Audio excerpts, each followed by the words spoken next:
Le monde en général et le continent africain en particulier sont de plus en plus confrontés à plusieurs sortes d'événements.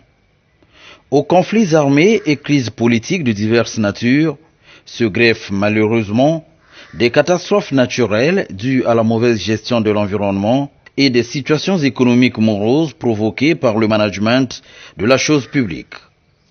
Des situations qui s'imposent malheureusement aujourd'hui comme des défis dont les peuples sont appelés à relever par des actions concertées et réfléchies.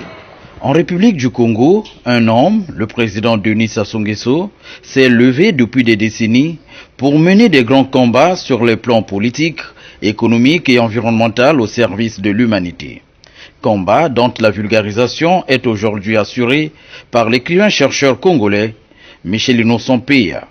Docteur en management financier, l'écrivain-chercheur congolais Michel Innocent Peya est auteur de plusieurs ouvrages dont les plus célèbres sont Entre le bon sens et l'alternance absolue, l'Afrique à la croisée des chemins, Démocratie à l'africaine, Osambeo Kinzonzi, La vie ou la mort des États, Vision verte de Denis Sassou Nguesso face à un monde en danger et aveugle, Évangile du management de l'environnement et du développement durable. Dans ces trois ouvrages, Michel Innocent Peya aura fait preuve d'une vision mondialiste à travers les différentes problématiques posées sur les plans politiques, économiques, social, culturel et climatique. Ainsi, de 2013 à 2017, cet écrivain engagé a pris le temps de parcourir les villes et capitales africaines et occidentales pour aller prêcher le message de la paix et de la protection de l'environnement en interpellant la conscience non seulement des hommes politiques, mais aussi des populations. Retour sur les grands enjeux politiques, économiques, climatiques et socio-culturels de l'œuvre de Michel Innocent Peya face à une Afrique à la croisée des chemins. À Brazzaville, Michel Innocent Peya présente officiellement son livre Entre le bon sens et l'alternance absolue, l'Afrique à la croisée des chemins à la mairie centrale. Ceci devant un parterre d'invités. Et s'en est suivi une série de conférences-débats à travers l'Afrique, l'Europe et les Amériques. Je me suis posé une question. Quel est le problème à poser de votre thématique? Est-ce que l'improvisation de la gestion des États ou bien ce que vous avez développé par rapport à Maurice Taylor et Taylor? Est-ce qu'ils ont compris? Comme vous avez dit, le consensus, le compromis? Est-ce qu'ils ont compris cela?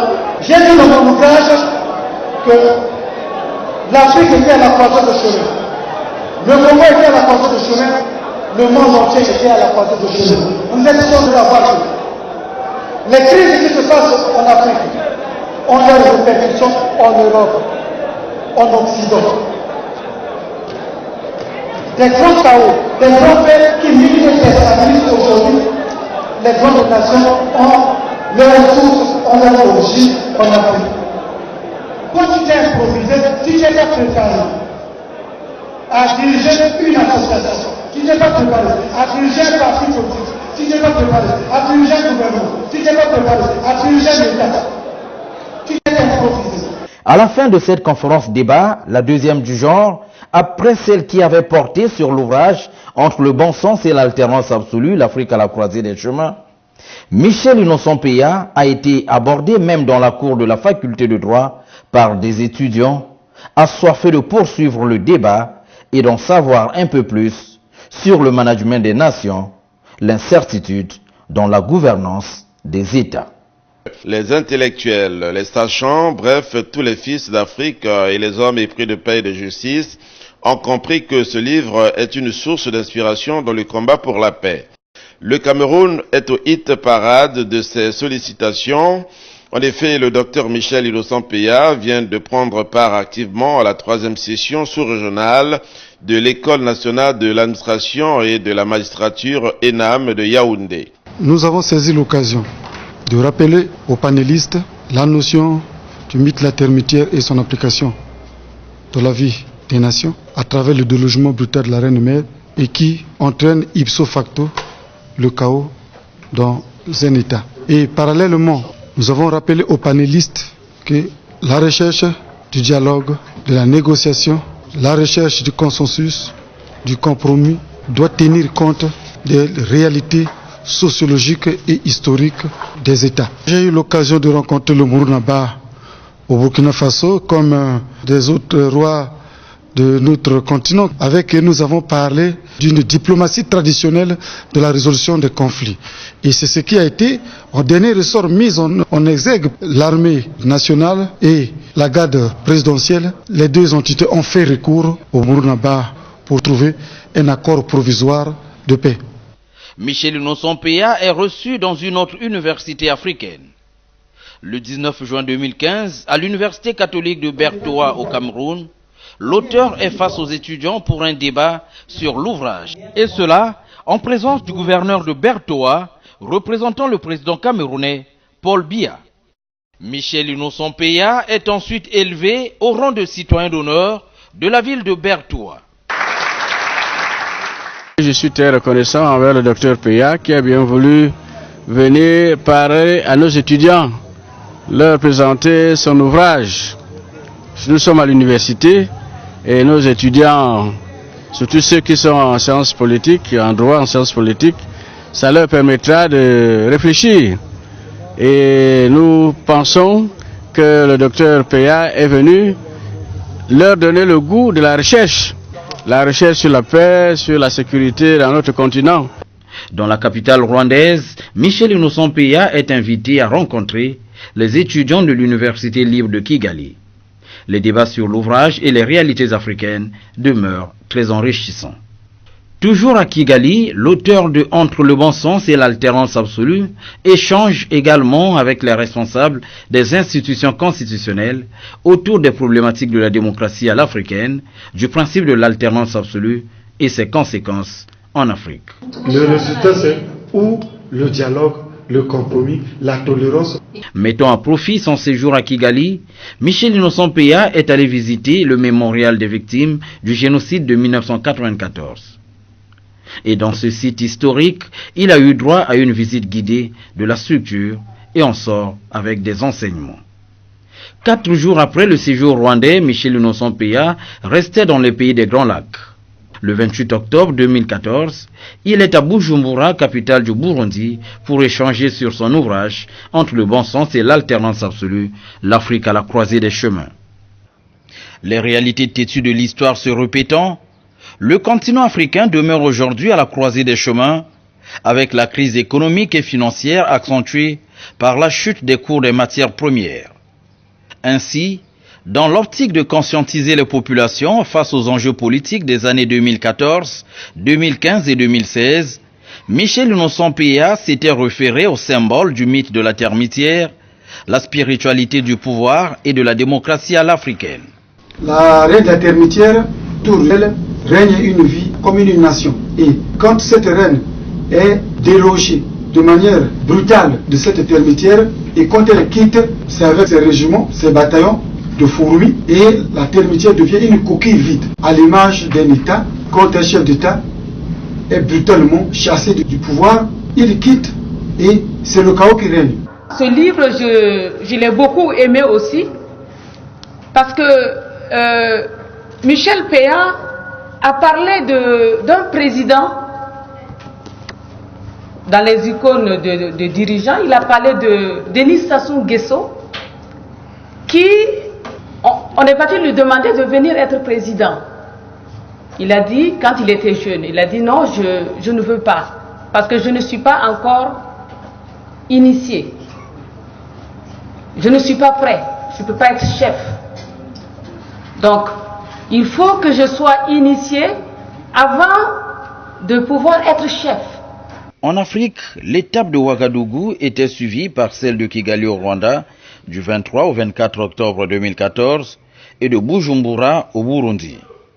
Seulement, entre ces étapes, l'auteur foulait les sols de Paris en France, de Bruxelles en Belgique, de Duisbourg en Allemagne, de Washington aux États-Unis, de Montréal au Canada et de Lille en France encore. Pour l'auteur, un choix opéré selon les valeurs du bon sens constitue une garantie pour l'avenir des nations en lieu et place d'une alternance absolue fondée sur les dispositions établies. La croisée de chemin, c'est quoi? Ou vous choisissez la voie de l'instabilité, ou vous choisissez la voie de la stabilité. Et si le choix est mal fait, il vous conduit à l'instabilité. Si le choix est bien fait, vous conduit à la stabilité. Au cours de cet échange avec la presse, l'écrivain-chercheur est aussi abordé sur la question de la crise économique qui frappait déjà bon nombre de pays. C'est une situation qui conduit les États qui aujourd'hui ont leur budget en déséquilibre à une situation d'incertitude. Dans une situation d'incertitude économique. Parce que l'incertitude peut être provoquée par des hommes, ça peut être aussi être un cas de force majeure qui peut arriver. Et c'est en cela que nous faisons allusion. Donc cette incertitude peut conduire le pays à une instabilité politique, à une instabilité économique et sociale. C'est pourquoi, au Congo comme ailleurs, la plupart des États qui se trouvent dans cette situation, ils ont besoin des leaders visionnaires, charismatiques, et qui peuvent assurer ce que j'appelle la dictature de l'urgence et de l'action salutaire, qui peuvent prendre des mesures très fortes et qui peuvent permettre au pays d'atteindre les objectifs dans le temps et dans l'espace. Il faut des leaders qui ont la maîtrise de l'environnement national et international. Il faut avoir des leaders qui sont en mesure d'assurer la diversification économique. Il faut avoir des leaders qui peuvent diversifier les activités génératrices du revenu. Enfin, il faut avoir des leaders qui peuvent faire que l'État ne dépende pas d'un seul secteur d'activité. Dans ses ouvrages Entre le bon sens et l'alternance absolue, l'Afrique à la croisée des chemins et démocratie à l'africaine, Michel Innocent Peya s'était efforcé à démontrer que le délogement brutal de la reine-mère de sa termitière entraînerait inévitablement des soubresauts et plongeait le pays dans un chaos. La démocratie à l'africaine, au Sambi ou Kinzonzi, que j'appelle de mes voeux, se situe justement dans cette dynamique. C'est un retour aux sources, une sorte de cahier de retour aux différents modes de gestion de nos royaumes et chefferies. Cette démocratie aussi vieille que l'humanité. On le nomme Osambe ou Kinzonzi. Elle se définit comme un consensus, une concertation permettant le règlement et la gestion des conflits et crises d'ordre sociétal, environnemental, économique et sociopolitique. Il est donc temps, plus que jamais temps, de recourir à nos heureuses traditions pour corriger ce qui est à corriger, sauver ce qui est à sauver. À travers donc cet ouvrage, je mets à la disposition du monde intellectuel et à la postérité ma recette pour la résolution des conflits qui ne cessent de déchirer notre beau et charmant continent africain. L'auteur s'était apaisanti sur les cas patents de la Libye de l'Irak de Saddam Hussein, qui jusqu'aujourd'hui demeure malheureusement dans l'instabilité. Nous constatons que les pays africains, de plus en plus, s'enfoncent. Donc ça veut dire quoi? Une démocratie à l'occidentale, ça fonctionne pas, ça peut pas fonctionner sur le continent africain? Oui, mais l'Afrique n'était peut-être pas prête à recevoir cette démocratie. Est-ce que cette démocratie qui a été remise à l'Afrique a été remise les clés en main? L'aide au développement qui devait accompagner, a-t-elle accompagné cette démocratie?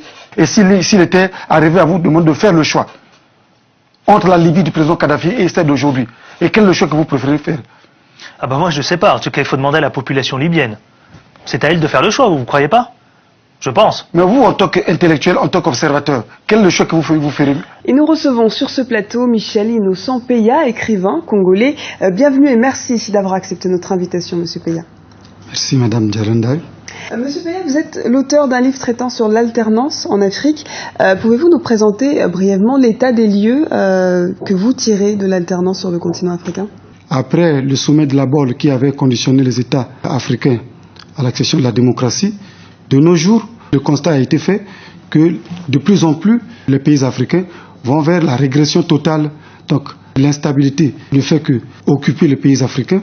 Et voilà pourquoi nous avons pensé qu'il était temps que les Africains réfléchissent sur leur destin et faire recours éventuellement à la démocratie à l'africaine. Toujours à Paris, Michel Innocent Peya a choisi les amphithéâtres des universités pour présenter son ouvrage. De l'université catholique de Lille à l'université d'Amiens, en passant par la Sorbonne, l'éloquence de la chaire a porté sur la thèse du mythe de la termitière. Le 5 novembre 2014, à la Sorbonne, de nombreux intellectuels ont pris d'assaut l'amphithéâtre à 2 niveaux de la prestigieuse université. Les couloirs et même l'extérieur de l'amphi étaient tous occupés par de centaines de curieux.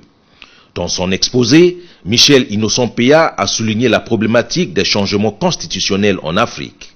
Après la Sorbonne, Michel Innocent Peya a pris la direction de l'université d'Amiens. Le 10 novembre 2014, à la faculté de droit et des sciences politiques, comme un maître de conférence, il a donné sa leçon inaugurale sur la théorie du mythe de la termitière. Ici, les échanges entre les étudiants et lui ont essentiellement porté sur les déchirements politiques en Afrique. Déchirements liés notamment à la question de la modification des constitutions qui pourrait entraîner l'Afrique à la croisée des chemins, faute de dialogue entre acteurs politiques. En Occident, le dialogue vient après destruction, après crise, après grève. Or, le dialogue, selon les fondements du pouvoir africain, le dialogue vient avant. Alors franchement, pour le consultant européen que je suis, peu importe que ce soit un roman ou autre chose, c'est que ça pose les bonnes questions sur le régime politique dont des peuples africains ont besoin pour s'engager dans leur développement. L'Afrique ne manque pas de richesses, les Africains sont des gens intelligents, mais quel régime, quelle constitution mettre en place pour pouvoir se développer beaucoup plus? La question de la démocratie à l'européenne ou à l'africaine ne me semble pas la question essentielle. Je comprends parfaitement qu'on ait besoin d'un régime fort pour qu'il y ait de la discipline avec du sens, que le peuple, que les citoyens puissent s'engager, puissent travailler. Ayant vécu en Afrique, ce dont on a besoin là aussi, sont des enfants qui peuvent aller à l'école, ce sont des enfants qui peuvent être soignés. Et ça, si un régime, même discipliné, peut l'offrir, c'est là où est la voie. Le débat dictature ou pas n'est pas le plus utile. L'important, c'est le futur, que chacune, chacun puisse y trouver son compte. La démocratie est un concept européen qui, même ici, trouve ses limites. Et je crois surtout que les Européens doivent faire preuve de beaucoup plus de modestie, parce que quand on voit où est l'Afrique aujourd'hui, quand on voit où était l'Europe il y a 500 ans, on n'a pas de leçons à donner. Le 27 août 2015, de nouveau en France, Michel Innocent Peya anime une conférence de presse à Paris. Il n'y a pas que les hommes qui ont des problèmes, il n'y a pas que des hommes qui tombent malades, mais les États aussi souffrent des mêmes maux. Les États aussi peuvent être malades, comme les civilisations, comme les cultures, comme les matériaux. Et quand justement, j'ai parlé tout à l'heure de Osambi ou Kinzonzi, une assemblée élective, c'est quelque chose qui s'organise de manière exceptionnelle. Et vous comprenez avec moi que la réussite de cette concertation redonne la vie à un État qui a des problèmes. Le 24 avril, la ville de Malabo, en Guinée équatoriale, a l'honneur d'abriter la présentation du livre Entre le bon sens et l'alternance absolue, l'Afrique à la croisée des chemins. L'événement est rehaussé par la présence de plusieurs personnalités politiques, parmi lesquelles le vice-premier ministre, représentant personnel du président équato-guinéen Teodoro Obiang Bazogo. En marge de la présentation de son ouvrage, Michel Innocent Peya accorde une interview à la chaîne Africa 24. Le problème qui se pose aujourd'hui ne se situe plus en termes d'individus. Hier, le pêcheur ne connaissait pas la Constitution. L'agriculteur ne connaissait pas la Constitution. Maintenant, tout le monde connaît la Constitution congolaise. De quoi elle est faite? Et c'est en ce moment-là que nombreux pensent qu'ils ont été mis à l'écart de la gestion de la chose publique. Donc, l'opposition n'a pas de statut particulier. Les anciens gestionnaires publics, tous ils ne sont pas pris en compte. Et c'est ce qui a éveillé tout le monde. Donc, quel que soit, c'est une constitution qui posera des problèmes. Michel Innocent Peya indiquait que les principes de la démocratie à l'africaine, à savoir le dialogue, le consensus, le compromis, le partage et le mbongi, devraient être appliqués par tous dans le règlement des conflits. Nous sommes arrivés ici pour témoigner de notre présence à ce illustre africain, Dr Peya, qui a écrit un livre très prestigieux pour vous, les Africains, et pour nous tous, surtout en l'occurrence les jeunes. Entre le bon sens et l'alternance absolue, l'Afrique à la croisée des chemins, nous pensons toujours à tout Africain qui pense au devenir de ce continent, qui pense à donner des grandes idées pour que ce continent avance. Et aujourd'hui, nous avons un digne fils africain. Il s'agit du docteur Peya Innocent Michel, que je voudrais que vous l'acclamiez. À travers cette grande œuvre, entre le bon sens et l'alternance absolue, l'Afrique à la croisée des chemins, c'est bien sûr quelque chose de très important. Permettez-moi de dédier cette distinction à son Excellence Denis Sassou Nguesso, président de la République du Congo, lui qui nous a toujours enseigné le sens des valeurs africaines qui sont l'amour de la patrie, l'amour du prochain, le service à l'humanité. En effet, ce livre n'aurait jamais été écrit si cet homme d'État d'envergure internationale ne nous avait pas inspiré pour le don de sa personne au Congo. Et au nom de toutes ces valeurs, Michel Innocent Peya proposait aussi la protection légale des anciens chefs d'État comme moyen d'apaisement des conflits. Monsieur Peya, dans votre livre, vous avez parlé des textes réglementaires pouvant assurer la sécurité des ex-chefs d'État en Afrique. Sujet qui fait polémique. En clair, qu'est-ce que vous entendez par là? Dans mon ouvrage « La démocratie à l'africaine » au Sambiou Kinzozi, j'ai prévu un chapitre qui fait allusion au fait que la plupart des chefs d'État d'Afrique, quand ils terminent leur mandat, ils sont appelés à aller répondre à la CPI. Et après mes analyses, je suis amené à dire que là aussi, c'est l'une des causes qui crée l'instabilité et qui crée les conflits dans notre continent. Et je me suis référé justement au président Nelson Mandela, qui, à l'époque, s'il avait réellement ramené le président Peter Botha en justice, l'Afrique du Sud ne serait jamais en paix. Et qui est arrivé à faire de Frédéric de Clercq son adjoint. Donc il n'a pas vu tout le mal qui s'est passé dans son pays, il a prôné plutôt l'unité, la reconstruction. Et c'est ce qui fait qu'aujourd'hui, ce pays, l'Afrique du Sud, est un modèle. La plupart des chefs d'État, j'ai cité en Amérique, en Europe, en Asie, quand ils terminent leur mandat, mais pour la plupart ne vont jamais à la haie, ne vont jamais en justice. Par contre, la plupart des chefs d'État d'Afrique, quand ils terminent leur mandat, ils vont souvent en justice. C'est pourquoi, si nous aspirons tous à la paix, il faut prévoir un texte réglementaire pouvant assurer la protection des chefs d'État d'Afrique une fois fin mandat. Cela ne dit pas que tous, ils doivent se dérober de la justice, même s'ils commettent des exactions. Ils ne vont pas répondre. Non, je crois que ça arrangerait les choses. Ça permettra d'alléger la situation, ça permettra d'apaiser les crises, les conflits, les tensions. Vous ne pouvez pas vouloir d'une chose et de son contraire. D'un côté, vous voulez que les chefs d'État, quand ils finissent leur mandat, ils le cessent. De l'autre côté, vous leur promettez d'aller répondre en justice. C'est pourquoi il faut qu'il y ait un texte réglementaire pouvant assurer la protection légale des chefs d'État une fois fait mandat. Vous parlez de leaders charismatiques et visionnaires, et d'autant plus, vous êtes originaire du Congo-Brazzaville.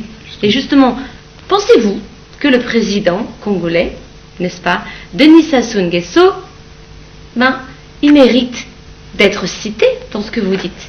Je crois qu'il mérite d'être cité. J'ai fait référence à la constitution et la reconstitution du Congo. Il existe sur cette terre des hommes providentiels.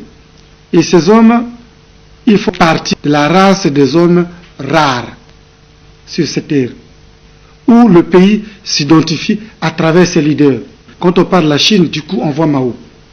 Quand on parle de la France, du coup, on voit Charles de Gaulle. Donc on dit la France de De Gaulle, la Chine de Mao, donc le Congo de Sassou Nguesso. Les États s'illustrent à travers ces hommes providentiels, ces hommes charismatiques, visionnaires. Aujourd'hui, Nelson Mandela. Quand on parle de l'Afrique du Sud, on voit Mandela. Les chefs d'État peuvent passer, mais les nations s'illustrent à travers ces hommes charismatiques, visionnaires. Nelson Mandela aujourd'hui figure parmi les hommes les plus populaires du XXIe siècle, donc de notre planète. Vous vous souvenez que Denis Sassou Nguesso est l'un des hommes qui a beaucoup œuvré pour la libération de Nelson Mandela, en créant justement le Fonds Africa et la libération de la Namibie par la création du camp de la SWAPO à Ludima. Donc lui aussi, à travers son combat perpétuel de la recherche de paix, de stabilité, de la cohésion entre les peuples, aujourd'hui, il figure parmi les médiateurs internationaux. Nous pouvons parler de ces hommes qui vont, qui reviennent. Ils ne sont pas nombreux. Comme le président Poutine, qui est parti, qui est revenu, comme le président Sassou Nguesso. Vous savez, le président Pascal Lissouba disait, nous sommes les scientifiques. Nous croyons au hasard. Mais quand le hasard se répète, ce n'est plus le hasard. C'est pour dire que ceux-là qui vont, qui reviennent, ce n'est pas du hasard. Ils ont certainement des missions ou des destins liés à leur nation à accomplir.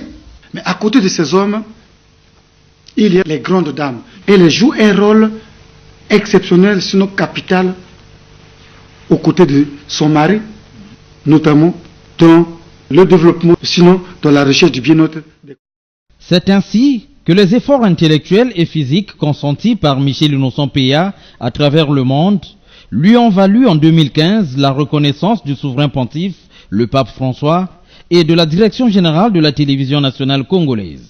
En effet, l'auteur de Entre le bon sens et l'alternance absolue, l'Afrique à la croisée des chemins, et de démocratie à l'africaine, a reçu cette lettre de bénédiction dont voici le contenu. Sa sainteté François, de tout cœur, donne la bénédiction apostolique implorée à Michel Innocent Peya et famille et invoque par l'intercession de la Sainte Vierge une nouvelle abondance des grâces divines. La particularité, c'est quoi? C'est qu'il a pesé sur ce qui est très sensible à l'évolution de la République. Quant à se référer effectivement à notre Constitution en tant que loi suprême. Ayant lu la Constitution de 2002, il a dit non, je ne trouve pas la place à certaines vertus de l'évolution sociétale de l'Afrique ou sinon du Congo dans cette Constitution. Qu'est-ce qu'il faut faire? Il a fait des suggestions, il a écrit, il a mis sur la place publique et finalement, ça a donné une autre valeur, c'était d'être estimé et pris en compte par tous ceux qui sont des acteurs politiques.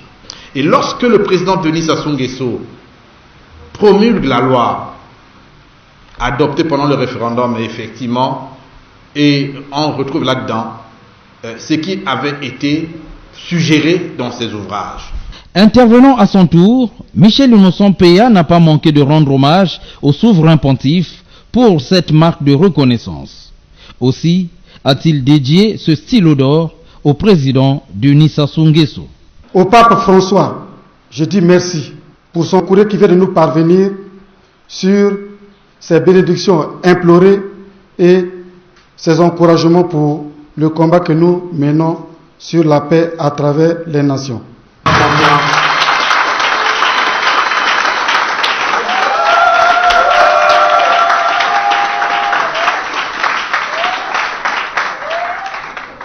Enfin, je dédie ce prix mené par Télé Congo, à toutes les filles et à tous les fils du Congo qui font de la paix une culture autour de son Excellence Denis Sassou Nguesso et de son épouse, Madame Antoinette Sassou Nguesso. Derrière un grand homme se trouve une femme au grand cœur. C'est en cela que je témoigne toute ma reconnaissance, toute ma gratitude à son Excellence Denis Sassou Nguesso, grand homme d'État du Congo, d'Afrique et du monde. Que le fruit de cette élévation lui revienne. À vous, Monsieur le Directeur Général de Télé Congo et toute votre équipe, que la grâce de Dieu vous accompagne. Des distinctions honorifiques reçues par l'écrivain-chercheur en 2016, c'est celle de Dr Honoris Causa du Conseil libéraux américain. La cérémonie de remise de cette distinction se passe à Lima au Pérou le 21 mai 2016, en présence d'un parterre d'invités de marque. Une distinction que Michel Innocent Peya dédiait aux dirigeants politiques du Pérou, de l'Afrique et du Congo. Je dédie cette distinction à nos deux peuples et à nos deux chefs d'État.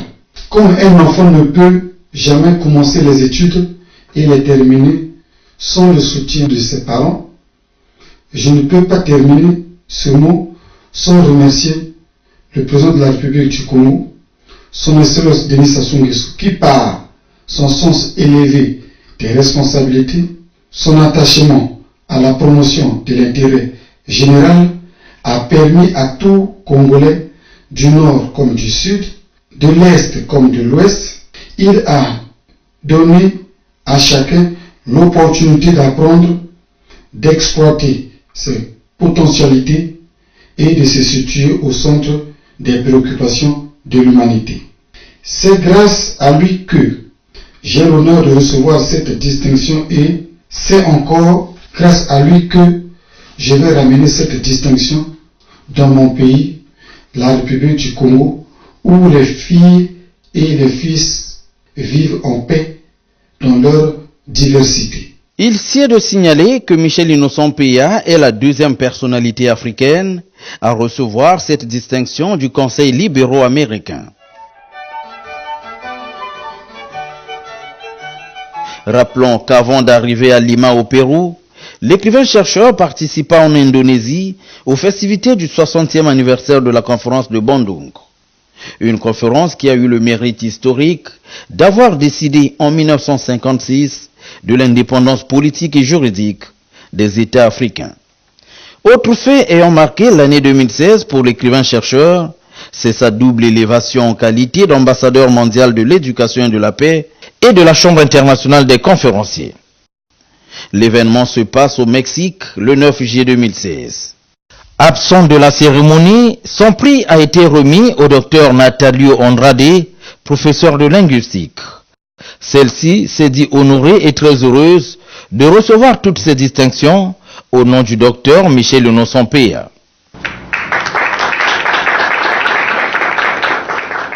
J'ai eu l'honneur de recevoir la reconnaissance pour le Dr Peya, à la place du Dr Peya.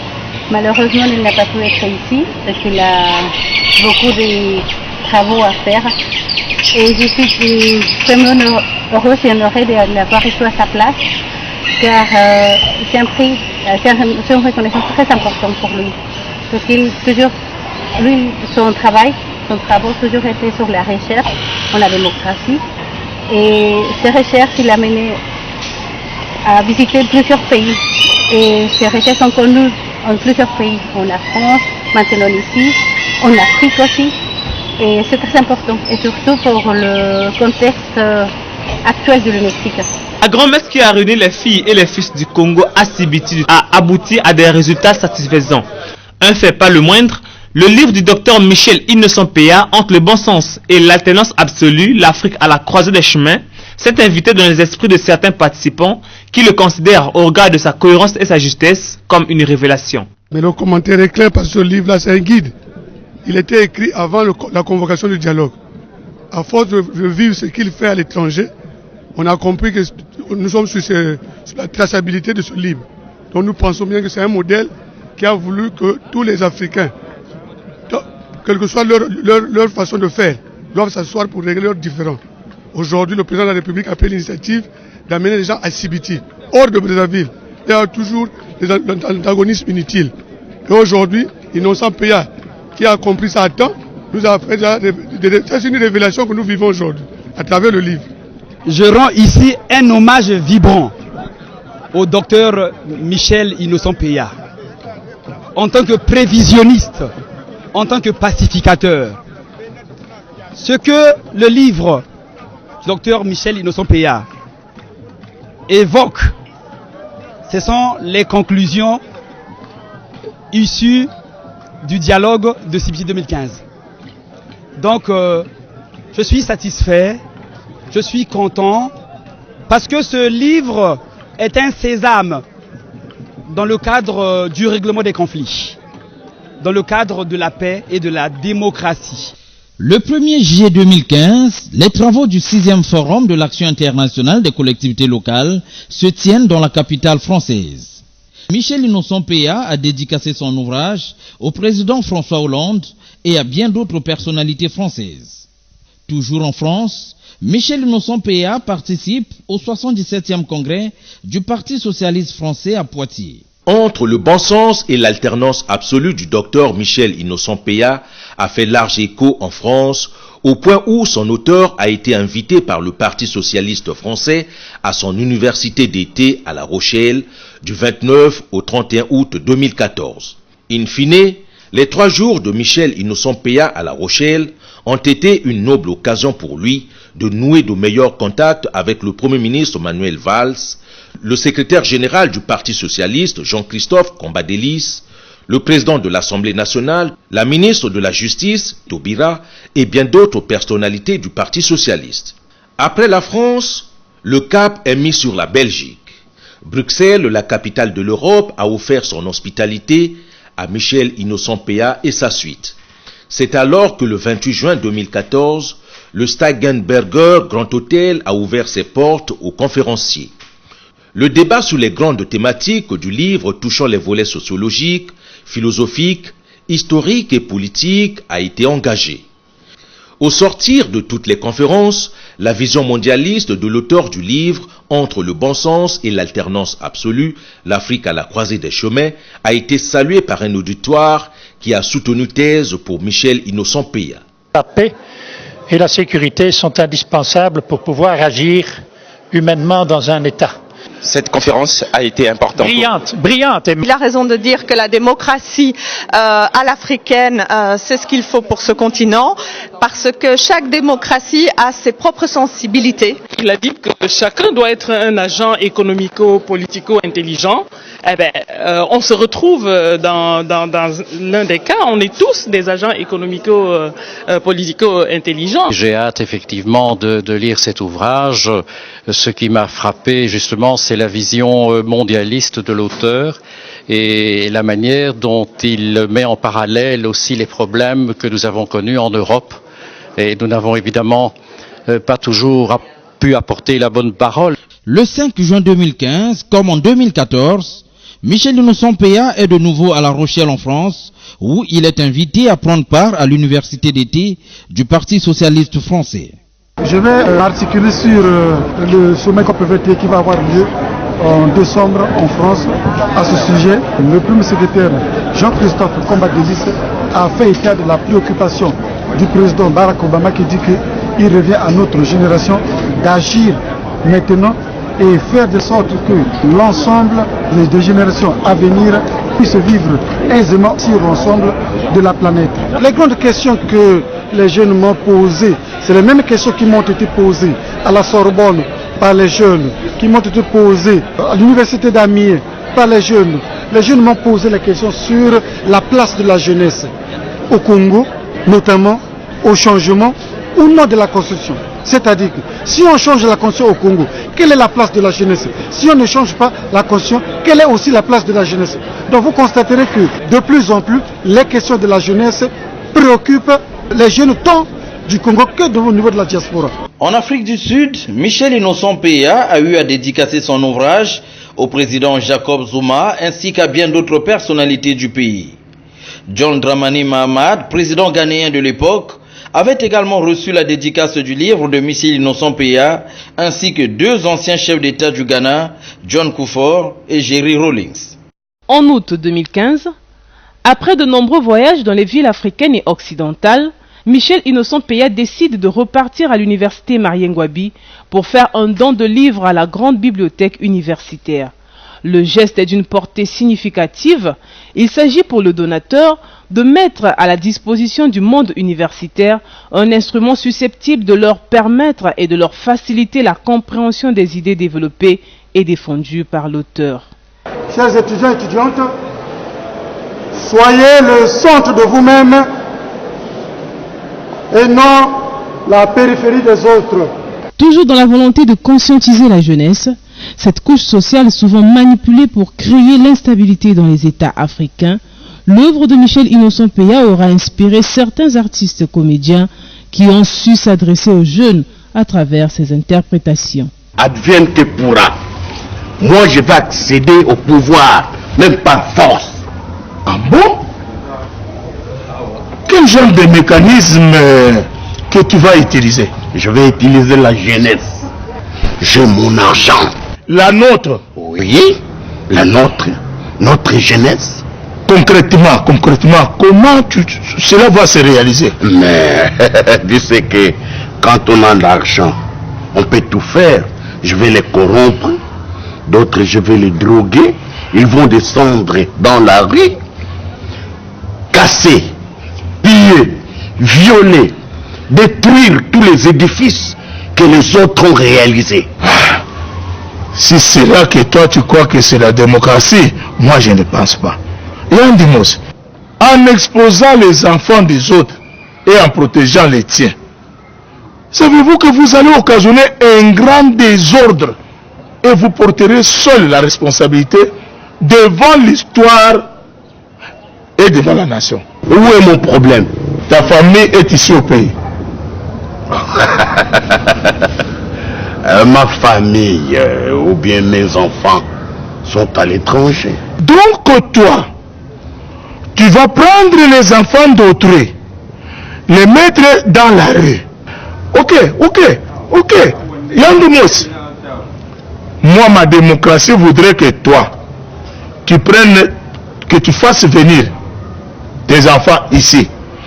Tu les mets devant la foule. Tout le monde les voit. À ce moment-là, tu vas demander aux enfants des autres de sortir. Si c'est pour demander aux enfants des autres de sortir et que toi tu épargnes les tiens. Invité à l'émission face aux auditeurs de Radio Congo, Michel Innocent Peya se livre à un débat à bâton rompu avec l'animateur, mais aussi par téléphone avec les auditeurs du Congo, de la France et d'ailleurs. Question par SMS de M. Mbungo François Dolizy. Alors, entre celui qui tient à rester au pouvoir à tout prix et celui qui tient par tous les moyens à y arriver, alors qui a plus le bon sens entre les deux personnes? Celui qui veut s'accrocher à tout prix au pouvoir, celui qui tient à y arriver par tous les moyens. Il revient aux uns et aux autres de choisir. Je l'ai dit ici. Est-ce que celui qui veut arriver, c'est un fou comme l'avait dit Monseigneur Ernest Kombo? Si en ce moment c'est un fou, bon, entre celui qui veut partir. Donc il revient au peuple de juger, d'apprécier les manières de faire des uns et des autres. Entre celui qui veut arriver, entre celui qui doit partir. Il revient au peuple de choisir. C'est ça le problème. Le peuple est souverain de choisir. Si le peuple se rend compte que celui qui veut arriver, c'est un fou, faut-il accepter le fou? D'autres appellent, on les prend. Allô? Je m'appelle Akourou, j'appelle de Paris. Il sied de signaler les différents séjours américains de Michel Innocent Peya. Le 12 juillet 2014, il est à la prestigieuse université de Harvard pour une communication à l'égard des étudiants. À Howard University, devant les étudiants et le personnel administratif de ce grand établissement universitaire. Je pense qu'effectivement, ce qu'il a relevé est une question très importante. Du 3 au 6 août de la même année, Michel Innocent Peya est au Capitole, le Congrès américain, où il participe à une réunion de la société civile tenue en marge du sommet des chefs d'État d'Amérique et d'Afrique. Lors de ce dernier, réunissant plusieurs intellectuels tant africains qu'américains, Michel Innocent Peya est vivement convié. Ici, l'auteur du livre « Entre le bon sens et l'alternance absolue » s'est comporté en véritable défenseur des intérêts africains.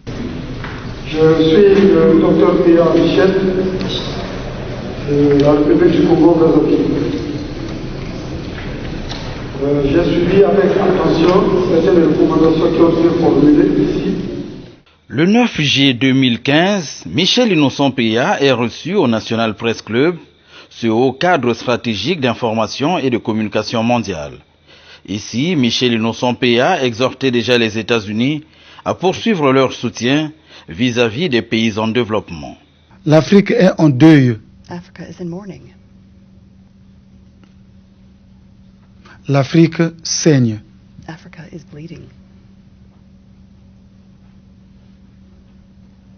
Mais la cicatrisation des plaies de l'Afrique, le séchement des larmes de l'Afrique ne dépend pas d'un individu, d'une nation, d'un seul continent, mais dépend de tous les continents qui doivent conjuguer les efforts et qui doivent s'entendre, qui doivent accompagner les autres pour aider ce continent à sortir de cet état actuel. Les États-Unis, oui, assurent le grand financement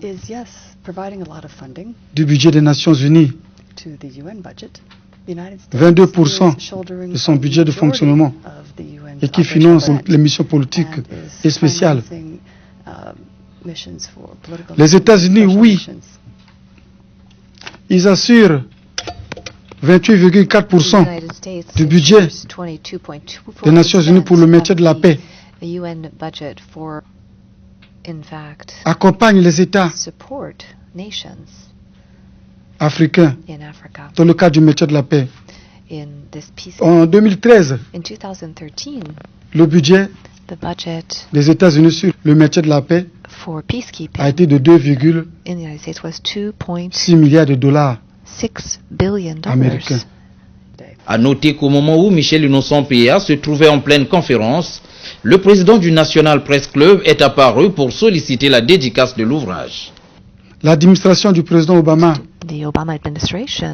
a mis un budget dans le cadre de l'assistance des nations du programme rapide dans le cadre du maintien de la paix à 110 milliards de dollars.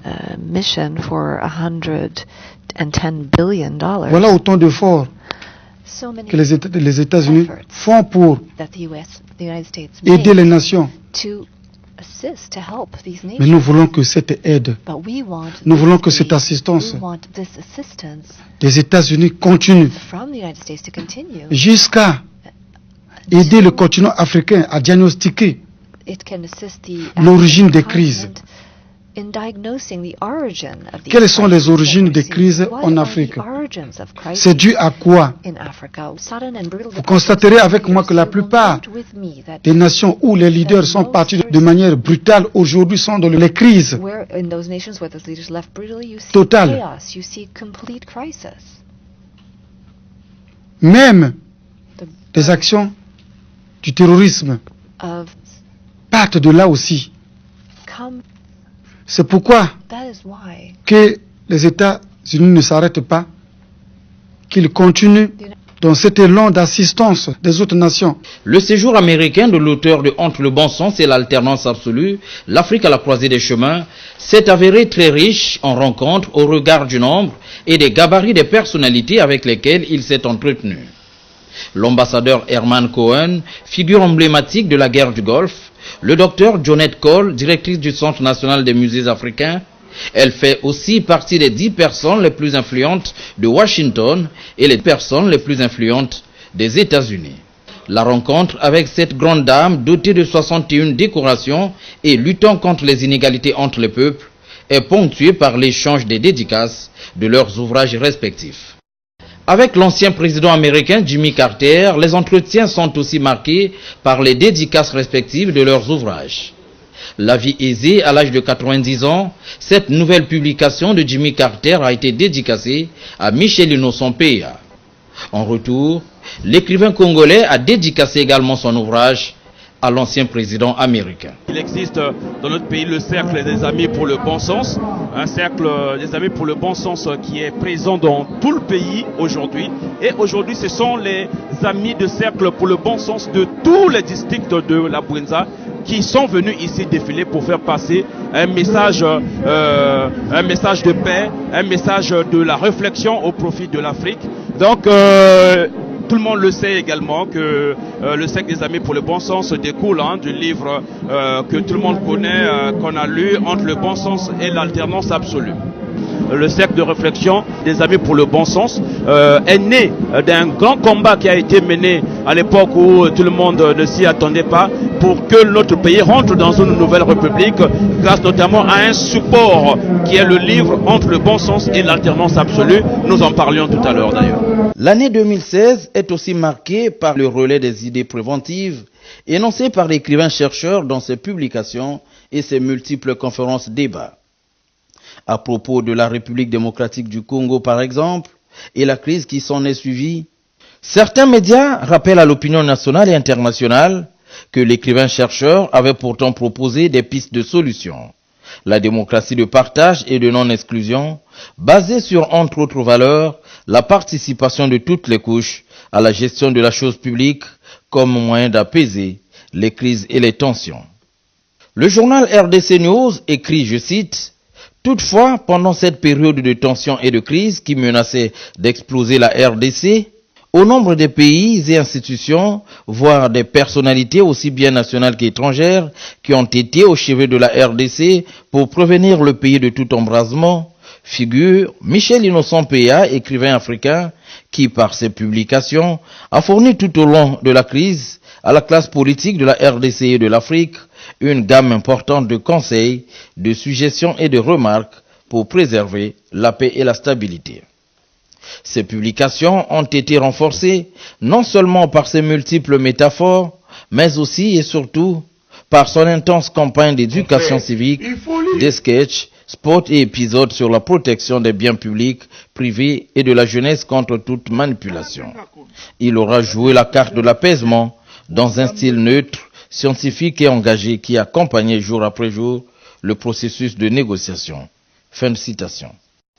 Sur la crise gambienne, le président sénégalais Macky Sall évoque la publication de Michel Innocent Peya qui se félicitait du modèle Mandela. Un modèle caractérisé par le pardon, la tolérance et le vivre ensemble. La protection des anciens chefs d'État demeure pour Michel Innocent Peya un facteur d'apaisement des conflits, des tensions et des crises. Confère chapitre 8, page 284 de l'ouvrage Démocratie à l'africaine au Sambéou Kinzonzi, la vie ou la mort des États. Toujours au sujet de la Gambie, la presse constate également que la diplomatie traditionnelle est très agissante dans la résolution de cette crise. Une option que l'écrivain-chercheur Michel Innocent Peya avait déjà proposée à la classe politique africaine au chapitre 5 de son ouvrage Démocratie à l'africaine au Sambéou Kinzonzi, la vie ou la mort des États. Cette diplomatie traditionnelle, écrit Michel Innocent Peya, est à même de mettre les peuples africains autour d'une même table afin de trouver une issue pacifique à une quelconque crise.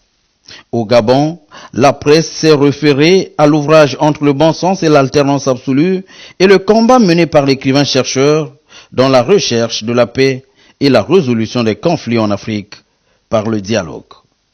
En 2016, tout compte fait, Michel Innocent Peya aura joué sa partition dans la promotion de la démocratie à l'africaine et la protection de la paix.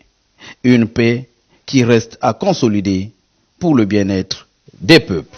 Et pour permettre aux peuples d'Afrique de se souvenir que les réalités têtues de l'histoire se répètent, Michel Innocent Peya traverse le fleuve Congo pour Kinshasa. Le 18 juillet 2015, à Kinshasa, en République démocratique du Congo, Michel Innocent Peya reçoit le prix d'excellence des trophées Mwanamboka. Initiative du journaliste chroniqueur Paulin Mukendi, ce prix spécial est décerné au Congolais Michel Innocent Peya en guise d'encouragement à ses efforts au profit de la paix sur le continent. Le lauréat qui est primé du prix d'honneur, il s'agit du docteur Innocent Peya du Congo-Brazzaville. Je voudrais une fois de plus remercier le trophée Mwanamboka pour avoir accordé une importance capitale à une œuvre scientifique à travers mon ouvrage intitulé Entre le bon sens et l'alternance absolue, l'Afrique à la croisée des chemins. Je voudrais dédier cette distinction à toutes les filles et tous les fils de nos deux pays mobilisés autour de leurs excellences. Denis Sassou Nguesso, président de la République du Congo, et Joseph Kabila, président de la République démocratique du Congo, dans le processus de dialogue pour que triomphe la paix, la stabilité et la cohésion sociale. Après la RDC, l'auteur de Entre le bon sens et l'alternance absolue, l'Afrique à la croisée des chemins, est l'invité spécial du grand festival culturel des royautés et notabilités du Bénin, du Nigeria et du Togo. Pour les organisateurs de ce festival, le livre de l'écrivain congolais aura énormément servi à la reconquête de l'unité perdue des fils et filles du royaume de Sabé au Bénin. En effet, il y a environ 5 ans que le royaume traversait une crise. En mai 2015, on nous a offert un livre intitulé Entre le bon sens et l'alternance absolue, l'Afrique à la croisée des chemins. Le roi l'a lu, nous qui sommes ses ministres, nous l'avons lu, et ce livre nous a donc inspiré, et c'est à travers ce que nous avons retenu de la lecture de ce livre que nous avons décidé de nous pardonner. Les 10 commandements de Dieu qui résument l'essentiel de la Bible. C'est dans cette optique que cette loi, encore mieux, ces 10 commandements de Dieu, nous recommande plusieurs choses, dont honorer son père et sa mère. Par le père, nous ne voyons pas seulement le père biologique, mais aussi celui qui vous a adopté, qui vous a formé, qui vous a façonné, bref, qui vous a fait ce que vous êtes aujourd'hui.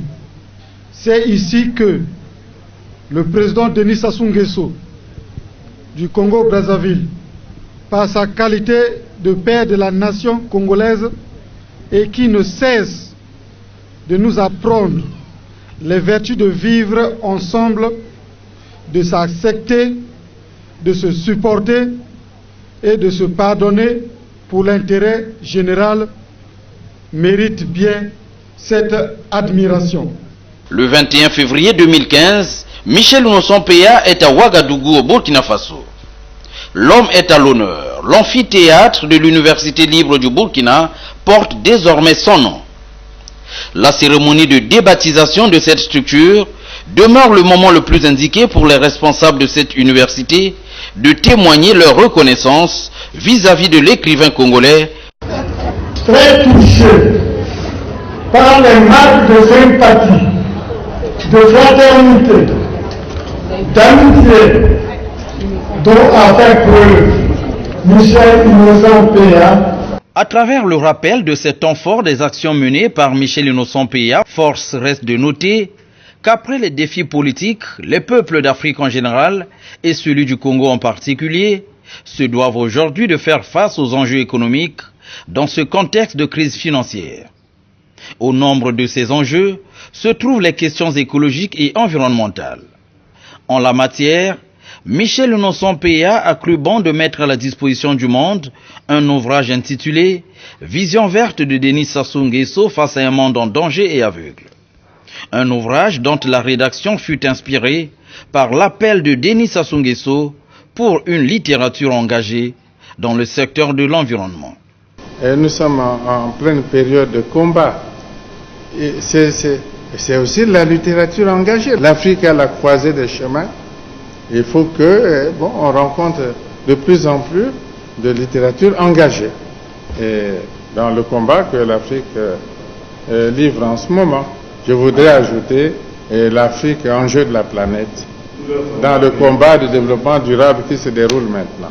En juin 2017, l'annonce par Donald Trump de retirer les États-Unis de l'accord de Paris avait coïncidé avec la publication de l'ouvrage « Vision verte de Denis Sassou Nguesso ».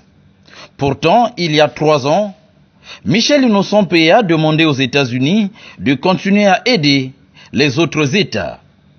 Un appel réitéré par l'écrivain-chercheur congolais lors du One Planet Summit tenu à Paris du 12 au 14 décembre 2017. Il est en train de mourir. Oui, beaucoup de la peine.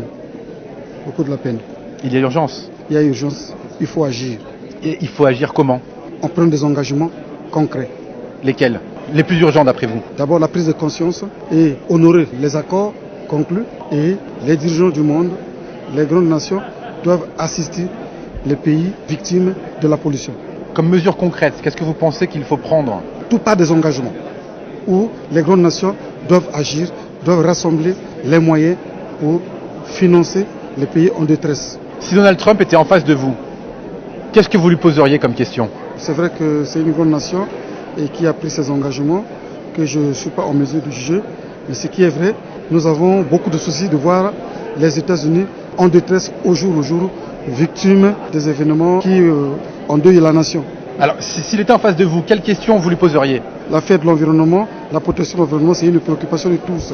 Et tous les États doivent être associés, doivent prendre des engagements ensemble avec les autres pour que cette planète soit sauvée, parce que la planète est réellement en détresse. Posez-lui une question, Donald Trump, s'il était là. C'est de demander au président Donald Trump de faire chemin avec les autres nations. Et juste après la parution officielle de Vision verte de Denis Sassou Nguesso, Michel Innocent Peya s'est engagé dans une véritable diplomatie écologique en faveur du combat mené par le président Denis Sassou Nguesso.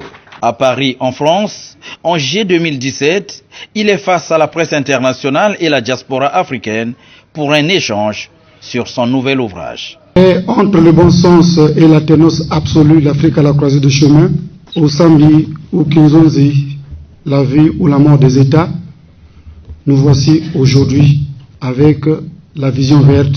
C'est un processus parce que hier, entre le bon sens, les nations étaient confrontées à un problème de choix, qu'il fallait choisir le chemin par lequel les nations pouvaient emprunter, et puisque l'Afrique était et est toujours confrontée à un problème de choix, c'est pourquoi il fallait attirer l'attention des peuples, leur demander de bien faire le choix, choisir le chemin par lequel ils pouvaient vite aller vers la paix, la stabilité, eu égard à ce qui s'était passé en Libye, nous l'avions dit, en Irak, où les pays jusqu'à aujourd'hui ne se retrouvent pas.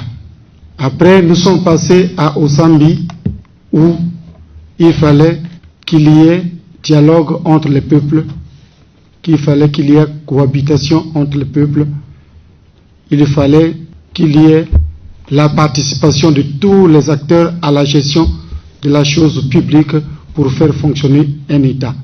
Et c'est pourquoi nous avions pensé qu'il fallait que tout le monde soit associé, la jeunesse, les diasporas, les personnes de troisième âge, le pouvoir traditionnel, la société civile, l'opposition, que tous ces acteurs soient associés pour que un État fonctionne Et c'est ce que nous avions prôné au Zambie. Aujourd'hui, avec la vision verte, après le choix effectué entre le bon sens, après la cohabitation, par la participation des acteurs à la gestion de la chose publique, il faut voir dans quel environnement vous pouvez vivre. Et c'est notre raison d'être aujourd'hui.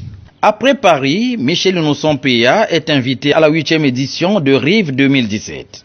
Ces rencontres internationales des véhicules écologiques se déroulent du 11 au 12 juillet 2017. Il est nécessaire de diffuser, de continuer à sensibiliser tout le continent africain. Et aujourd'hui, des livres qui montrent que nous avons le savoir-faire, nous avons le potentiel en Afrique, nous avons les technologies, nous avons les hommes et les femmes. Et bien, avec cela, nous pouvons arriver, comme beaucoup de pays, à assurer un minimum de confort à nos concitoyens, à amener la modernité, mais aussi une modernité dans le respect de la nature, dans le respect de l'environnement. C'est un peu l'esprit de ces discussions sur l'économie verte, et je crois qu'un livre comme celui-là va permettre aussi de continuer cette diffusion, et elle est très importante. Sa Majesté, Monsieur le Président, ont montré aujourd'hui que dans certains secteurs, on a un savoir-faire africain. Il n'y a qu'une prise en main, et je crois que ce qui a été montré, ce qu'on continue à montrer avec ce livre, c'est qu'il n'y a pas de fatalité pour l'Afrique. Nous avons les capacités, et je crois qu'il faut, oui vous avez raison, de diffuser, de convaincre d'autres acteurs. L'Afrique peut se développer dans le cadre de cette économie verte. La transition écologique, c'est vraiment un projet de société, un changement profond qui doit s'opérer. Et nous avons besoin d'écrivains, de chercheurs, mais aussi et surtout d'écrivains pour anticiper, donner une vision, faire rêver en quelque sorte sur cette société nouvelle qu'on doit former. Et donc, les écrivains ont besoin aussi d'être mobilisés. Je crois que chaque acteur de la société a besoin de l'être. Et c'est pour ça que je suis extrêmement heureuse de recevoir ce livre dédicacé de Dr Peya. En Afrique, et notamment au Congo, il y a une biodiversité et un climat absolument extraordinaire. Et c'est vrai que nous devons travailler de concert pour protéger cette planète. On le sait très bien, le changement climatique n'a pas de frontières et on doit travailler ensemble pour faire en sorte de protéger notre planète parce qu'il s'agit de l'avenir de nos enfants. Le plaisir de recevoir ce livre dédicacé avec une vision d'un président pour lequel j'ai une très très grande estime. Dr Michel est un passionné, mais aussi un homme engagé pour les questions de l'environnement. Le bassin du Congo fait partie de ces poumons de la Terre. Et il a été retenu comme étant l'une des principales commissions lors du sommet africain de l'action en marge de la COP 22. Qui a été également, le président a été chargé de cette commission. J'ai eu le plaisir de me rendre à Oyo au mois de mars pour l'annonce du lancement du Fonds bleu. Et je suis convaincu que le Congo, comme l'ensemble des pays du bassin, vont jouer un rôle extrêmement important. Il y a une vision dynamique de l'avenir, il y a un engagement pour le climat et pour la nouvelle économie telle qu'elle est en train d'évoluer. Il y a des réponses par rapport aux populations africaines et aux populations du bassin du Congo. Il y a beaucoup à gagner et très peu à perdre. Et je suis heureux de pouvoir recevoir ce livre avec cette vision du président, mais également de pouvoir m'engager personnellement et de contribuer personnellement à cette grande mutation que le continent africain est en train de vivre. Je trouve que c'est une très très belle initiative. Je le découvrirai avec beaucoup de plaisir. Je voudrais en saluer l'auteur et dire que nous avons besoin de nous convertir, d'avoir vraiment cette vision verte, parce qu'on peut décider des actions, mais si on n'a pas la vision, on n'a rien. Bravo à Monsieur Sassou et j'espère que beaucoup de personnes partageront avec moi ce livre et liront ce livre. Toujours dans la capitale française, Michel Innocent Peya est allé à la rencontre de l'ambassadeur du Congo, Rodolphe Adada, afin de mettre le livre à la disposition de la représentation diplomatique du Congo. À la délégation permanente du Congo à l'UNESCO, toujours à Paris, Michel Innocent Peya effectue le même geste auprès du chargé d'affaires, Jean-Jacques Ongounou. Nous sommes très heureux d'accueillir notre écrivain Innocent Peya dans nos bureaux et de recevoir de lui ce précieux livre qui retrace la vision verte de notre chef de l'État, le président Denis Sassou Nguesso. En notre qualité de représentant du Congo auprès de l'UNESCO, nous en assurerons une très large diffusion. Et vous avez eu raison de venir à l'UNESCO, parce que l'UNESCO, c'est plus de 195 États membres. Donc il n'y a pas meilleur lieu de faire ce relais que l'UNESCO. Vision verte de Denis Sassou Nguesso ayant fait des échos, Michel Innocent Peya fut de nouveau invité dans la capitale anglaise aux travaux de la conférence sur les changements climatiques tenue du 9 au 10 octobre 2017. L'occasion avait permis à l'écrivain-chercheur congolais de rappeler à son auditoire la création d'un fonds bleu pour le bassin du Congo. Madame la ministre, il a été institué dans mon pays, par le président de la République du Congo, un fonds dénommé Fonds bleu, dont le but est de recevoir des grandes puissances des fonds pouvant permettre aux différents États qui couvrent le bassin du Congo de gérer les projets communs des peuples. C'est quelque chose qui est important. Les personnes ont besoin du travail. Je suis heureuse de vous parler plus. Comme j'ai dit, notre gouvernement, nous savons que nous devons aider les pays en voie de développement qui subissent les impacts des changements climatiques, mais ne sont pas vraiment la cause. De retour au Bercail, notamment à Brazzaville, Michel Innocent Peya est allé échanger avec le président du Sénat, Pierre Ngolo. Ça se passe le 25 octobre 2017, jour de la célébration des 2 ans de l'élection de la nouvelle constitution congolaise. L'instant fut marqué par la remise de quelques ouvrages au président de la Chambre haute du Parlement congolais. Nous vous encourageons sur cette voie de la réflexion et de la production et surtout l'effort que vous faites de porter à l'extérieur le message du Congo et le message d'un grand combattant de la cause africaine qu'est le président Denis Sassou Nguesso. Aujourd'hui, la question écologique, la question de l'environnement est une question d'actualité. Et les gens ne savent pas qu'en Afrique, au Congo, un dirigeant, Denis Sassou Nguesso, bien avant les autres, avait déjà fait de la question de l'environnement, la lutte pour la protection de l'environnement, un des axes forts de sa réflexion et de son combat.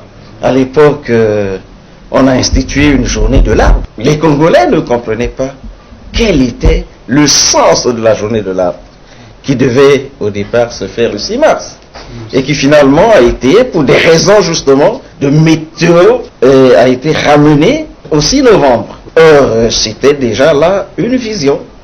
C'était déjà là une prise en compte, une prise de conscience d'un problème majeur qui à l'époque n'avait pas la dimension actuelle. Aujourd'hui, de plus en plus, on réalise que c'est un problème majeur, un problème des lendemains de l'humanité et du monde.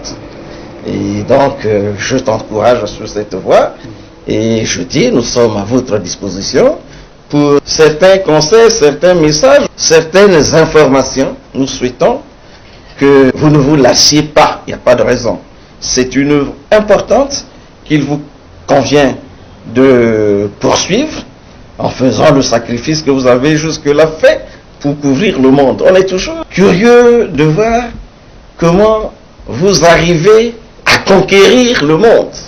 25 octobre 2017, à la faveur de la célébration des 2 années de la nouvelle constitution, Michel Innocent Peya rappelait dans une interview à la presse ce qu'il considérait comme un danger qui planait déjà sur l'Afrique. Monsieur Michel Innocent Peya, vous êtes écrivain-chercheur. Votre nom est collé à une partie de l'histoire de ce pays parce que l'on vous a vu vent debout, utilisant même votre plume pour défendre un ordre que tout le monde semblait rejeter, celui de l'idée d'un changement de constitution. Déjà à l'époque, personne n'en parlait. Aujourd'hui, 2 ans après l'adoption de cette constitution, après un plébiscite en 2015, le 25 octobre notamment. Comment vous prenez le fait personnel d'avoir participé à un changement comme celui-ci? Personnellement, comment vous le vivez? Comment vous vivez votre implication dans ce changement? C'est un plaisir pour moi de vous recevoir en ce grand jour, c'est-à-dire 25 octobre 2017. Et souvenez-vous, 25 octobre 2015, 25 octobre 2017, il y a 2 ans, notre loi fondamentale a été changée. Pour les besoins d'histoire, je recevais déjà en ce même lieu la presse il y a 4 ans sur ces mêmes questions liées au changement au nom de la Constitution. Il y a 6 ans de cela que nous percevions le danger qui planait autour de notre continent en général et de notre pays, le Congo en particulier. Et c'est pourquoi il a été nécessaire que nous mettions à la disposition des peuples un instrument pouvant permettre aux uns et aux autres justement de faire le choix comme nous le disions, parce que nous l'avions prédit que jusqu'à 2017, il y en aura près de 7 États qui seront confrontés au problème de choix et nous continuons à le vivre. Le récent sommet qui vient de se dérouler dans notre pays, on démontre que les États d'Afrique sont toujours confrontés au problème de choix. Donc l'Afrique est toujours à la croisée de chemin, comme nous l'avions dit. Donc je disais que nous avions perçu le danger et que le Congo allait être en danger, comme les autres pays. Et hier, la Libye, avec le départ de Kadhafi, et l'Irak, avec le départ de Saddam Hussein, donc les États qui ont connu l'alternance forcée. Et c'est pourquoi nous disions au peuple qu'il était quand même nécessaire de réfléchir sur les grandes décisions à prendre, parce que ces décisions pouvaient conduire à la destinée de notre nation, de nos États d'ailleurs, les États d'Afrique. C'est pourquoi nous avions mis à la disposition des peuples notre ouvrage entre le bon sens et l'alternance absolue, l'Afrique à la croisée de chemin, et s'en est suivi la démocratie à l'africaine au Zambie ou Kinshasa, la vie ou la mort des États. Le peuple congolais a fait preuve de sagesse. Sinon aujourd'hui, peut-être que le Congo serait pire que la Libye, peut-être que le Congo serait pire que l'Irak. Juste après cet entretien, l'auteur de Vision verte de Denis Sassou Nguesso s'envole pour la ville de Bonn en Allemagne. Du 6 au 17 novembre 2017, les travaux de la COP23 lui permettent de dédicacer son ouvrage à plusieurs personnalités étrangères, parmi lesquelles le président français Emmanuel Macron. Développer les investissements verts, le financement de projets concrets, avoir un engagement qui permette de compenser la sortie des États-Unis de l'accord de Paris, mais surtout avoir des engagements concrets, une série de solutions pour l'Afrique, pour le Pacifique, l'Europe, les États-Unis, l'Amérique du Sud, c'est-à-dire l'ensemble des zones géographiques concernées par la transition. Merci à vous. Merci à vous. Beaucoup de courage pour le leadership. Merci à vous. Merci pour l'engagement pour le climat. Merci, Monsieur le Président. Le président de la COP22, Saladin Mezouar, ministre marocain des Affaires étrangères, de la COP23, Premier ministre de Fidji, France Baini Marana, ainsi que celui de la COP24, Jeanne Chisco, ont également reçu de Michel Innocent Peya la dédicace de Vision verte de Denis Sassou Nguesso. Autre personnalité ayant reçu cet ouvrage sur Denis Sassou Nguesso, c'est Jean Jouzel, prix Nobel de la paix 2017 et vice-président du groupe d'experts intergouvernemental sur l'évolution climatique. Michel Innocent Peya a également échangé avec Nazat Chamin Khan, négociatrice en chef de Fidji. Merci beaucoup. Ovès Sarmad, secrétaire exécutif adjoint de la Convention cadre des Nations Unies sur les changements climatiques, membre de l'organisation de la COP23, Nicolas Hulot, ministre français de l'écologie, Mélisse Monte, députée secrétaire générale à l'Union européenne, ainsi qu'avec la secrétaire exécutive de la Convention cadre des Nations Unies sur les changements climatiques et membre de l'organisation de la COP23. Pour Michel Innocent Peya, c'était l'occasion de prendre part à des ateliers et de vulgariser la vision écologique du président de la République, Denis Sassou Nguesso. Toutes ces questions sont abordées dans la vision verte de Denis Sassou Nguesso face à un monde en danger. Souvenez-vous, les questions environnementales sont aujourd'hui devenues des sujets d'actualité. Marqué en Afrique, il ne faut surtout pas penser que des pays déjà chauds ne continueraient pas à se réchauffer. C'est un des problèmes auxquels donc je crois qu'une des premières choses qu'il y a à faire dans des pays comme les vôtres, c'est disons de l'urbanisme qui permette en tout cas de faire face aux canicules qui seront de plus en plus importantes. Un autre problème dans des villes comme Pointe-Noire probablement, c'est l'élévation du niveau de la mer. Il faut bien sûr, et c'est une des raisons principales pour moi pour lutter contre le réchauffement climatique, si on ne le fait pas, si on parle de la fin du siècle, là aussi, si rien n'était fait, eh bien on irait vers au moins 1 mètre, pas loin d'1 mètre à la fin du siècle d'élévation du niveau de la mer, mais surtout à échéance de 2-3 siècles, quelques mètres, et à échéance d'un millénaire, probablement la fonte du Groenland, qui entraînera une élévation du niveau de la mer de 7 mètres. Pour des pays comme le vôtre, alors à la fois, disons, le réchauffement lui-même, avec des conséquences aussi sur la vulnérabilité des populations, bien sûr. Vous avez parlé de la journée de l'arbre. Il est important que des pays comme le vôtre, évidemment, je ne sais pas où vous en êtes, mais bien sûr la déforestation doit être aussi complètement maîtrisée. C'est aussi important puisque au niveau mondial, la déforestation contribue toujours pour à peu près 10% des émissions de dioxyde de carbone. Donc tout cela et bien sûr une attention aussi, je le pense, aux couches, disons, les plus vulnérables de la population qui risquent d'être les plus affectées. Quand on regarde, j'ai été longtemps au GIEC, on a toujours on souhaiterait avoir plus d'auteurs africains.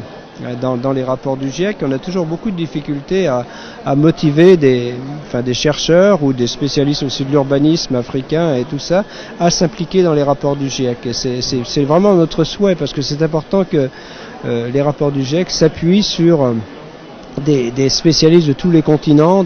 Bien sûr, on essaye et c'est important et on a un peu de mal à identifier des spécialistes africains en général et de notre pays. Je ne sais pas si cette année il y a des auteurs congolais dans le rapport du GIEC, je n'ai pas regardé, mais vous devriez regarder, c'est vraiment très important que vous puissiez. Ah oui ? Du 21 au 22 novembre 2017, au lendemain de la COP 23, sans répit, Michel Innocent Peya se retrouve à l'Institut des technologies de Londres, invité à participer à un double événement. Nous, en tant que chercheurs scientifiques africains, nous sommes les porte-étendards du travail que nos dirigeants font au profit de l'humanité, c'est-à-dire les voix de sans-voix. La conférence sur le réchauffement climatique et la célébration des 10 ans de l'innovation technologique dans le domaine de l'énergie et de la réduction des gaz à effet de serre. Le bassin du Congo est le deuxième poumon mondial en termes de forêt et de l'eau. Il est concevable à travers le monde que lorsqu'on parle du réchauffement climatique, que l'on ne parle pas de ceux qui se battent, ceux qui se plient en 4, ceux qui se cassent la tête, ceux qui se divisent en 1000 et le président Sassou en est l'initiateur et le principal pionnier. C'est pourquoi j'ai le devoir moral de porter à la connaissance du monde les efforts qu'il fournit pour protéger les populations de l'Angleterre, de la France, des États-Unis, de la Chine, à partir du bassin du Congo, en Afrique.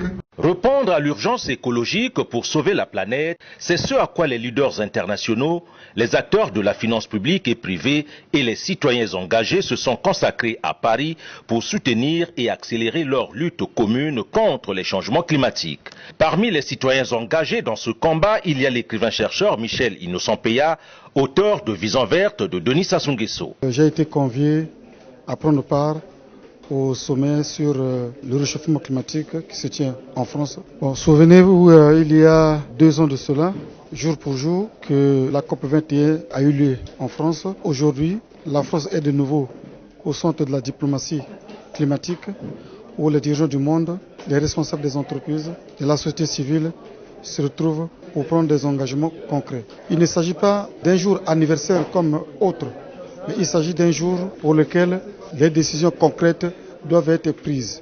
Parce que l'urgence est là, l'heure est grave et nous devons tous agir. À tous les niveaux, les décisions doivent être prises avec la contribution de tous et notamment au niveau des grandes puissances et qui doivent prendre des engagements concrets pour appuyer les efforts entrepris par les dirigeants des pays pauvres. La contribution est à tous les niveaux puisque aujourd'hui les nations pauvres œuvrent pour la protection de l'environnement, contribuent énormément. Pour le cas de mon pays, la République du Congo, où les grands efforts sont entrepris par notre chef d'État à travers le bassin du Congo. Vous savez que le bassin du Congo est le deuxième poumon mondial après l'Amazonie.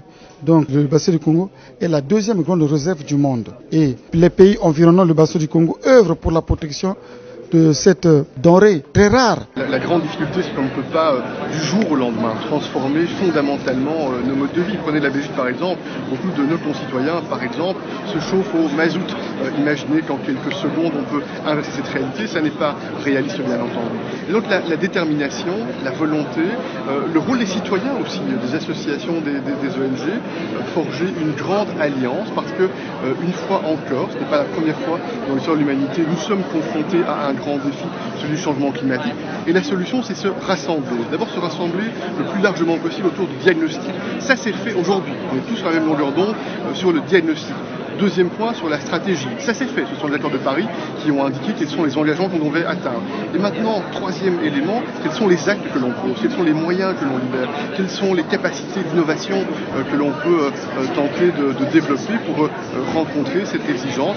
Je pense que dans l'histoire de l'humanité, souvent, on a été confronté à des obstacles, et c'est toujours la volonté, l'innovation, l'intelligence, la créativité et le rassemblement, s'unir. La participation du Dr Michel Innocent Peya au One Planet Summit lui a permis d'échanger et de dédicacer son livre Vision verte de Denis Sassou Nguesso aux grandes personnalités du monde de la finance et politique tels que John Kerry, ancien secrétaire d'État américain, Kofi Annan, ancien secrétaire général des Nations Unies, Laurent Fabius, ancien président de la COP 21 et président du Conseil constitutionnel de France, Anne Hidalgo, maire de Paris, Bertrand Piccard, aéronaute suisse, qui a réussi le tour du monde à bord d'un avion solaire de mars 2015 à juillet 2016, Patricia Espinosa Cantelano, secrétaire exécutif de la Convention cadre des Nations Unies sur les changements climatiques. André Plenković, Premier ministre de la Croatie, Laura Tunk, vice-présidente du développement durable du groupe Banque mondiale, Hakim Steiner, administrateur du programme des Nations Unies pour le développement, Richard Branson, le milliardaire britannique et bien d'autres qui ont manifesté un intérêt à cet ouvrage qui retrace le combat mené par le président Denis Sassou Nguesso depuis 3 décennies dans la protection de l'environnement. Je saisis cette occasion de ce grand jour, de ce grand moment de retrouvailles mondiales pour dédicacer mon ouvrage, La Vision verte, à le mettre à la disposition des peuples pour que le message soit largement communiqué, pour que le combat qui se mène au niveau de notre pays par le président de la République soit largement connu et pour qu'il soit appuyé par les peuples. Les forêts du bassin du Congo jouent un rôle déterminant dans le processus d'atténuation, d'où la nécessité de soutenir les actions climat dans les pays concernés. Les forêts du bassin du Congo, c'est le deuxième poumon de la planète. On en a vraiment besoin, il faut le préserver. Après, je comprends très bien qu'on ait envie d'exploiter aussi ces forêts parce qu'il y a des millions d'hommes et de femmes qui vivent dans ces forêts et du travail que l'on peut faire dans ces forêts. Après, ce serait extraordinaire qu'en Afrique, on apprenne des erreurs des pays occidentaux et qu'on sache exploiter quelque part la forêt tout en continuant à la préserver. Et il y a beaucoup d'initiatives qui vont dans ce sens. Et c'est là où je pense que les personnes qui gèrent durablement la forêt peuvent vraiment nous donner des leçons à nous, pays occidentaux, qui n'avons pas su préserver nos forêts. Michel Innocent Peya a également affronté les médias internationaux comme CNews, RFI, France 24 et BFM TV, question de faire connaître à ceux-ci les actions de Denis Sassou Nguesso en faveur de la protection de la biodiversité. Aussi a-t-il échangé avec Igor Saïri, représentant de BFM TV. C'est de faire pression sur les pays riches, parce qu'aujourd'hui l'argent existe. Il y a des milliards et des milliards de dollars qui transitent sur la planète entière et qui sont mal utilisés. Ils sont utilisés pour les énergies fossiles par exemple, le pétrole, le gaz, le charbon. Je pense qu'il faut contraindre les pays riches à distribuer de l'argent aux pays qui en ont le plus besoin, comme les pays africains. Il faut les contraindre. Il faut absolument installer des taxes financières. Et que comme ça que les pays paieront. Les pays sont trop égoïstes aujourd'hui. Ils ne se rendent pas compte des conséquences du réchauffement climatique. Donc il faut les obliger. Si on ne prend en compte que les intentions, ça ne marchera jamais. Il faut obliger aujourd'hui. C'est la seule façon d'y arriver. Mais il n'y a pas d'autre choix. Il faut faire en sorte de les obliger. Et pour ça, il faut faire pression de différentes manières. Là, c'est trop urgent. L'heure est grave. L'heure est grave. Vous le recevez pour la chaîne BFM TV.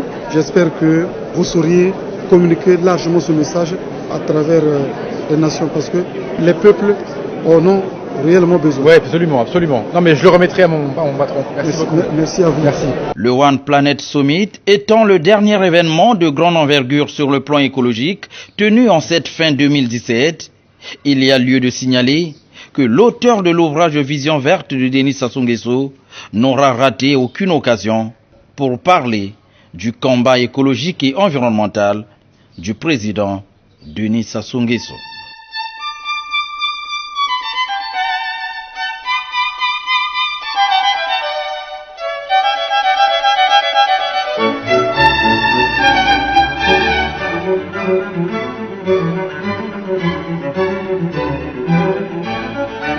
Thank you.